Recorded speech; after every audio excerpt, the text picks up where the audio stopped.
بھارتی سٹار انل کپور نے عمران خان کے لیے شادی کی تقریب میں داکتا کوکا ملکو کے گانے پر ڈانس کر کے سب کے دل جیت لیے اور ساتھ ہی عمران خان کے لیے دیا دل چھو جانے والا پیغام کہ انشاءاللہ حق اور سچائی کی جیت ہوگی اور ساتھ ہی پاکستانی قوم کے لیے بڑا پیغام جاری کر دیا۔ دوستو، جیسے کہ آپ لوگ جانتے ہیں کہ خان صاحب ایک مقبول ترین لیڈر بن چکے ہیں، کیونکہ وہ جیل میں ہونے کے باوجود بھی 24 کروڑ عوام کے منتخب کردہ لیڈر ہے، جو الیکشن کی دھاندلی کے بعد چوروں کا ٹولہ ایک دفعہ پھر عوام پر زبردستی مسلط کر دیا گیا ہے۔ لیکن انڈیا میں بھی لوگ عمران خان کے حق میں بولنے پر مجبور ہو گئے۔ ایسی ہی دل چھو جانے والی ویڈیو ہم آپ سے شیئر کر رہے ہیں۔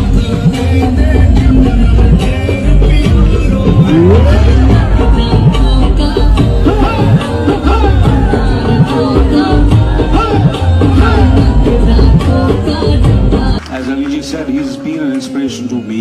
If Imran ji is Ali ji's hero, he's my hero too. As Ali ji said, he's been an inspiration to me.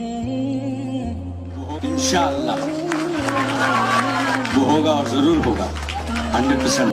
اس سے زیادہ کپتان کی اور مقبولیت کیا ہوگی کہ بھارتی اداکار اپنے شادی کی تقریب میں بھی قیدی نمبر 804 پر ناچتے ہوئے اور عمران خان کے لیے خوبصورت باتیں کہتے ہوئے نظر آ رہے ہیں۔ اور مزید انل کپور نے کہا کہ عمران خان وہ لیڈر ہے جس نے امیر اور غریب کا فرق ختم کر دیا اور عمران خان پاکستان اور مسلمانوں کے وہ عظیم لیڈر ہیں جو اللہ اور اس کے رسول کے راستے پر چلتے ہوئے خاص اور عام انسانوں میں فرق ختم کر دیا ہے اور سبھی انسانوں کو برابری کی نظر سے دیکھتے ہیں۔ اور ساتھ ہی انہوں نے بولا کہ اگر کہ عمران خان دوبارہ سے وزیر اعظم بنے تو میں پاکستان ضرور آؤں گا انشاءاللہ۔ تو دوستو، آپ کو انل کپور کا عمران خان کے لیے یہ پیار کیسا لگا؟ اپنی قیمتی رائے کا اظہار کمنٹ سیکشن میں کریں۔ ویڈیو پسند آئے تو لائک کریں اور اس چینل کو سبسکرائب کر لیں تاکہ اس طرح کی نئی لیٹسٹ اپڈیٹ آپ کو بآسانی آ سکے۔ Thanks for watching.